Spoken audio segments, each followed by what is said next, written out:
4 years ago, I was giving a tour to new students at my college. And during this tour, I had to give lectures about certain aspects at my college. And in one of those rooms, I stepped inside, started my lecture, and another group came in. And that group had a very young, lovely lady that looked at me and said, "Okay, you're conducting the show. Go on. I will let my group listen to you." So I stood there, gave my lecture, was very proud of what I did then. And when I stepped down from my lecture, I went outside the room, and before I exited, I looked at that lovely lady and gave her half a smile and stepped out of the room. Never said a word. Now, 4 years later, this lovely lady is my wife. Now, it doesn't matter that our first actual conversation, first actual word that we exchanged was 6 months later. And it doesn't matter that our first actual date was 1 year later. Still, when you ask my wife, when did we meet? She will remember that particular moment as the first time she met me. And that's because one simple thing. It's because of first impression. At that time, I left her with a first impression, this magical thing that leaves a residue through all of our meetings. And this is what I want to talk to you about today, about how you can take this first impression and actually make it work out for you. You don't have to take first impression as it is. And I promise you that if you'll exhibit power through this first impression, and you can leave a very powerful first impression on someone else, you will bring success, and you will succeed at your agenda. But first, what is a first impression? First impression is actually a thing that comes from evolution, back when we were cavemen across the wilderness of America or Europe, when we had to hunt deers or be watched of predators. When we walked across this plain and we heard the grass moving next to us, we had a split of a second to decide whenever it's a deer that I need to go run after and hunt it, or is it a tiger that comes to get me and I need to run away. And we stopped to assess the situation and think, whatever this movement or noise has been, we'd either lost our dinner or been eaten, and we wouldn't survive. So that's the need for snap judgments actually led later to a first impression. This need to look at a person and think within a couple of minutes, is he a friend or foe? Do I trust him or not? Look at these two men, for example. The left one is a distinguished doctor. I would trust him with a scalpel, come to me to cut me open and do an operation. The other person is obviously a thug. He will come with me with a knife. I would run. I wouldn't trust my dog with that guy. But it's basically the same guy, only with different clothing, apparel, and posture. But all these kind of things actually affect our mind and our judgment calls. So how long does it take to leave a first impression? I think it's pretty common knowledge to say that first impression will be left after 30 seconds to 2.5 minutes. That means that when I finish my story about my wife, you've already made that judgment call and decided if I'm interesting, trustworthy, and if you're going to listen to me or sleep through all of my lecture. I know. But how long does it take to rectify a damage of a bad first impression? All of us would think it will probably take a meeting, 2, I don't know. Well, at average, it will take you 7 different meetings of 30 minutes each. That's a whole lot of work to rectify a damage of good 2.5 minutes could easily fix. And I hate work hard, so my recommendation to you is if you can nail the first impression, try and do it. Now, I want to talk to you about the factors around first impression, how you can actually affect this first impression. The first factor is stereotypes. Now, we all think the stereotypes is a very bad word. We all think about racism and stuff like that. But actually, stereotype is just the way that our mind works. Stereotypes are actually shortcuts that our mind takes to take these snap judgments. It's based on our experiences. If my experience had taught me that a hobo in the street will ask for generosity, then that's what I'm expected. And when I'll see a hobo, I will expect the ask for generosity. What we want in a first impression is to actually work on those stereotypes and actually broadcast whatever impression that you want to make.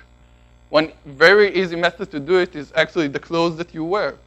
If you'll upgrade your casual clothing into a business casual clothing, instantaneously you are more dignified. You're more of a businessman instead of the casual newcomer in the street. But there are stereotypes that you cannot affect, and you need to use them. In my example, it's the glasses. Whenever people see me, I am the Mr. Geek. I can't escape it. At my high school, I have been the geek, and I will always be the geek.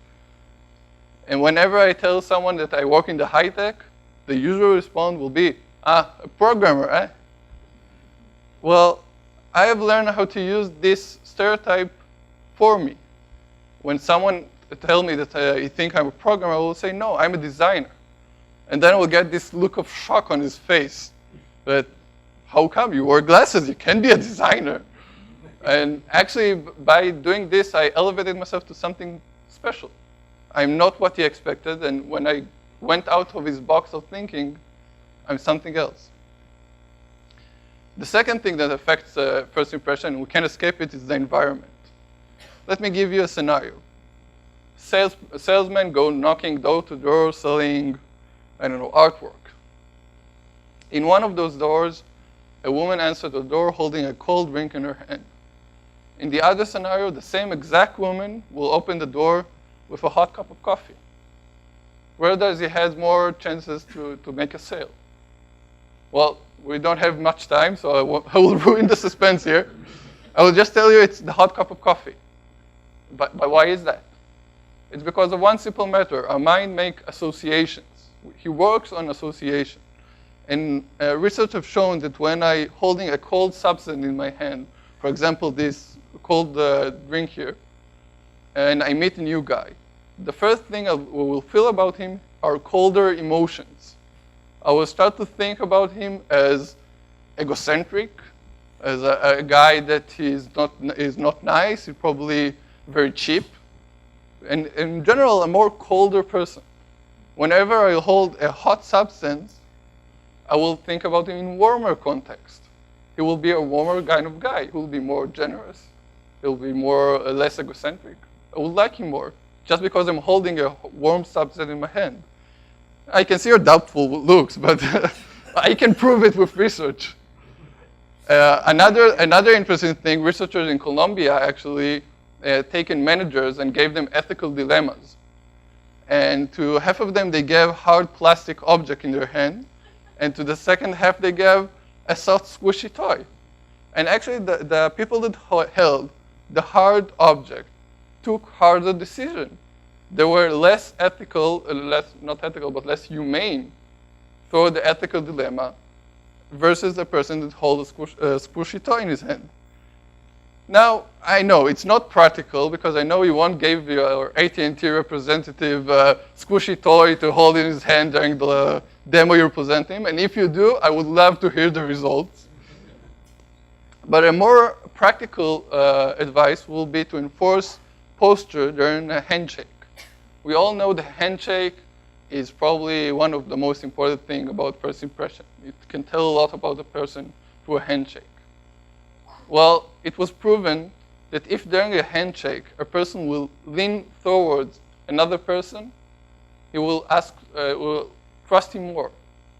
It's based on a single principle that when you are leaning towards someone, you actually signal to your brain, I trust this guy, I'm going into his private space. If I will lean backward, I'm signaling, I don't like him, I want to back away. And I will actually trust him less. So one thing we can do is actually to use the environment in our advantage. If we are sitting across someone and need to shake his hand, instead of extending my arms all the way, I will extend it slightly less. And then he will have to lean forward to shake my hand. When he does that, you will trust me more. It's as basic as that. So we talked a bit about the environment and stereotypes.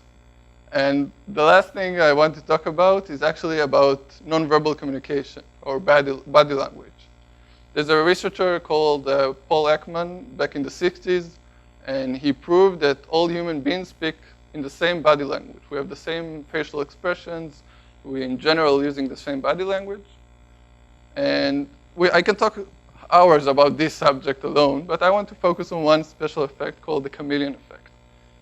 The chameleon effect is our human nature to mimic the person that sits next to us. It actually creates kind of a community. If you look around us, you'll probably see that this effect is actually happening now. People will be sitting in the same postures. And these effects happen in 90% of the time. But there is one case in which it doesn't happen, and that is in power positions. Whenever if there is a person that will display dominance in some kind of a room, another person will automatically go into a defense mode. You can see here when someone will extend himself, for example, it's a very primal behavior to display, I'm the alpha here. The second person will actually start to shrink something. It's happened unconsciously. We were not aware of that. It's very natural for us. You can see it whenever a runner in the victory pose, he will extend himself. It's very primal behavior of actually very aggressive behavior. But what I want you to do about power positions, in general, in the first impression, you want to be the dominant.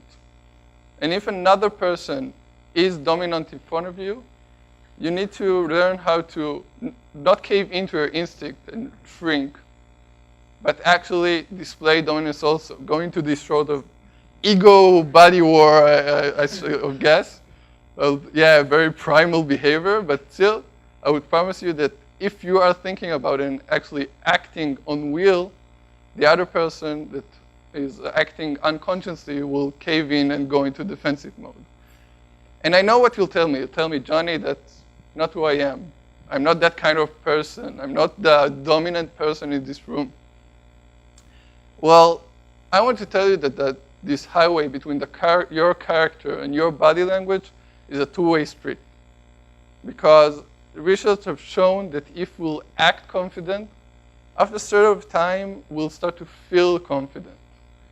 And I could have shown you the research, but actually I want to talk about my own personal experience, because back in the 6th grade, I've been the little geeky guy sitting under a tree at recess, reading a book instead of running around at the playground with all the other children. But when I wanted and actually decided to start and act confident, at the end, I actually felt confident.